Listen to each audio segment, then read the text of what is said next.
ஆந்திர மாநிலத்தில் பெய்த கனமழை காரணமாக பர்கூர் ஆற்று ஓடையில் 9,000 கன அடி வெள்ள நீர் திறந்து விடப்பட்டது.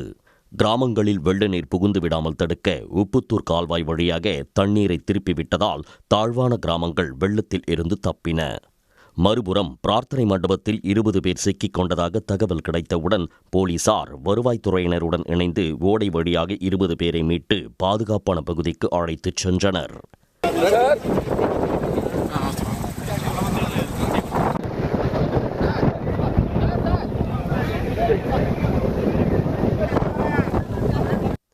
புயல் காரணமாக வெள்ளத்தில் சிக்கியவர்களை மீட்க ட்ரோன் பெரும் உதவி செய்துள்ளது. ஆந்திராவின் பாப்பட்லா மாவட்டத்தில் உள்ள பச்சுரு ஓடையில் அடித்துச் செல்லப்பட்ட ஒருவரை அதிகாரிகள் ட்ரோனை பயன்படுத்தி மீட்டனர். இது தவிர வெள்ளத்தில் அடித்துச் செல்லப்பட்ட கால்நடைகளை ட்ரோன்களை பயன்படுத்தி கண்டுபிடித்து கரைக்கு கொண்டு வந்தனர். மோந்தா புயலால் பாதிக்கப்பட்ட பகுதிகளை பார்வையிட்டு முடித்த பிறகு முதலமைச்சர் சந்திரபாபு நாயுடு அதிகாரிகளுடன் ஆலோசனை நடத்தினார். நிவாரணப் பணிகள், மின்சாரம் மற்றும் சாலை மறுசீரமைப்பை உடனடியாக செய்ய வேண்டும் என அதிகாரிகளுக்கு உத்தரவிட்டார். மோந்தா புயல் காரணமாக தெலங்கானாவில் உள்ள வாரங்கல் மாவட்டத்தில் கனமழை கொட்டி தீர்த்தது. அங்குள்ள கல்லேடாவில் அதிகபட்சமாக 34 சென்டிமீட்டர் மழை பதிவாகியுள்ளது. மெஹபூபாபாத் மாவட்டம் டோர்னக்கல் ரயில் நிலையத்திற்குள் வெள்ள நீர் புகுந்தது. தண்டவாளங்கள் தெரியாத அளவுக்கு மூழ்கியதால் ரயில்கள் நிறுத்தப்பட்டன.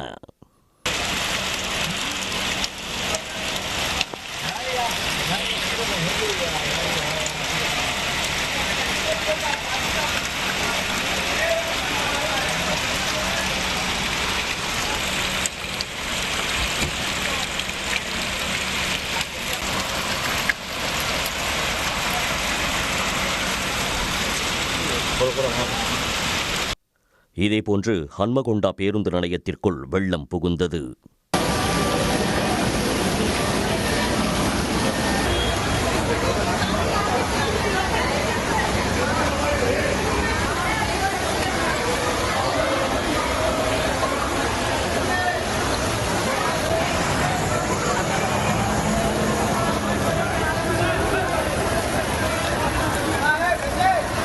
டோர்னக்கல் பணிமனையில் மழைநீர் தேங்கியிருப்பதால் எக்ஸ்பிரஸ் ரயில் சேவையில் மாற்றம் செய்யப்பட்டுள்ளது.